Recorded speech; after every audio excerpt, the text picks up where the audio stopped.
Welcome to the Simple Fix Tower Edition. My name is Karen and I'm here to help you as an instructor or as a Pilates client understand the equipment as well as the repertoire a little bit more. Today we're going to be looking at the tower, specifically the push-through bar, and I'm going to be explaining how this tool can be used to support and guide you into movement and then be used to load that same movement as well. When it comes to re-educating the body or rehabbing an injury, finding a new muscle pattern, anything like that, what's important is that we educate the body. We create the movement pattern. The tower, along with most of the Pilates equipment, is excellent at doing this because you can do the same movement assisted, guided with no assistance or resisted, and then resisted. We're going to have a look at that, finding flexion right now. So I'm going to start with the push-through bar. It is sprung with a red spring, which is quite a heavy spring. And this is going to help me in the assistance/education part of my journey. So what I'm looking for here is spinal flexion, otherwise known as rolling up or sitting up or crunching. We're not going to use the word crunching though, because it really is more of a roll. So I'm going to go ahead and just start to allow that resistance to pull my shoulders forward, and then I'm just going to drop back down and pull my shoulders forward and drop back down.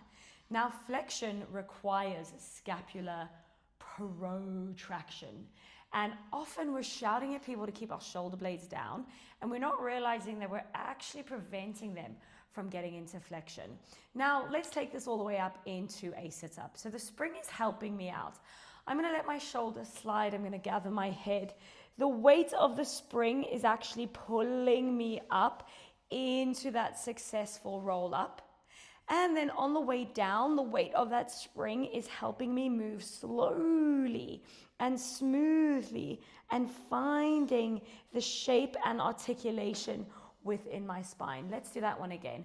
Watch how the bar leads the motion. I react by lifting my head. Now I'm in cervical and starting with thoracic flexion. I then keep that same pattern going. At this point, I am going to start pushing up through the bar to really get into a nice neutral at the top.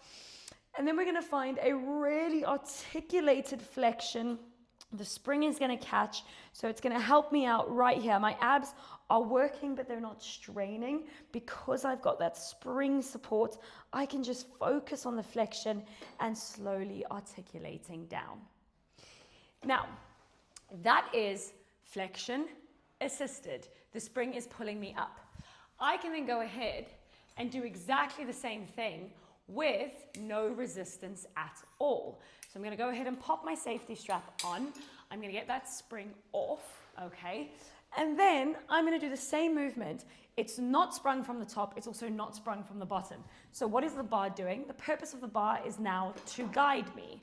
So I'm keeping my arms nice and straight. You can cue your clients or yourself to have energy through the arms, energy through the fingers. This really lights up the extremities. I'm going to inhale here.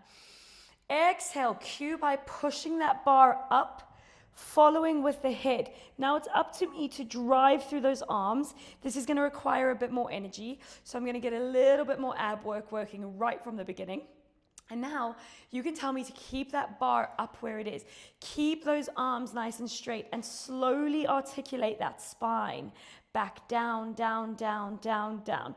And just by having that bar there and guiding me through the motion, you can give me various different cues to help me attain the unassisted sit-up. So again, I'm going to know if I let my arms go relaxed. I'm going to know if they want to fall all over the place. I'm also going to understand if I've stopped somewhere or if I'm pulling somewhere because I've got the feedback. Again, I'm going to inhale here. Exhale, start by lengthening that bar up to the ceiling. Chin lifts into chest. We round. Now it starts to get tough. Why? Because I've got no assistance. But you cue me to keep lifting that bar. Lifting that bar gives me something else to think about other than my abdominals. Now, what do we do on the way down? We think of keeping the bar as high as possible as we roll and melt through that spine. Slowly, slowly, slowly, and relax it down. Excellent. So that was the same movement, spinal flexion, aka your sit-up, aka your crunch, working the abdominals, opening up the back, with no assistance or resistance, just guidance. Then moving on to our third and final option, resistance. So exactly the same setup, all I've done is sprung it from the bottom. This is possible on most towers, okay? You can spring all the way up and down the uprights. I'm now springing from the bottom. I've got resistance, I've got load. It is so important once the body learns a new pattern to take it into load. Load is what keeps us safe from re-injuring, okay? Load is what keeps us in our new pattern. So I'm gonna get myself comfortable, and because it's a nice long yellow, this moment right here does not feel too loaded, okay? I can feel the resistance, sure, but it's not too hectic. Excellent. Now, you've already taught me the technique. You've taught me straight arms. You've taught me push up through the bar. So I just need to apply that. The only difference is I've got a bit of load. So I'm gonna inhale here. I'm gonna think about all that technique. The bar starts to slide up. I tuck the chin. It's more difficult, sure, but the technique is the same. I'm lifting that bar. I'm lifting that bar. I'm rolling through. Really good flexion. I'm arriving at the top. Now, same thing applies. Keep that bar lifted. Start to melt from the lumbar. Keep the bar lifted. Keep the bar lifted. Keep the bar lifted, even though the spring is pulling me down, and all the way back to the bottom. We're going to do one more, okay?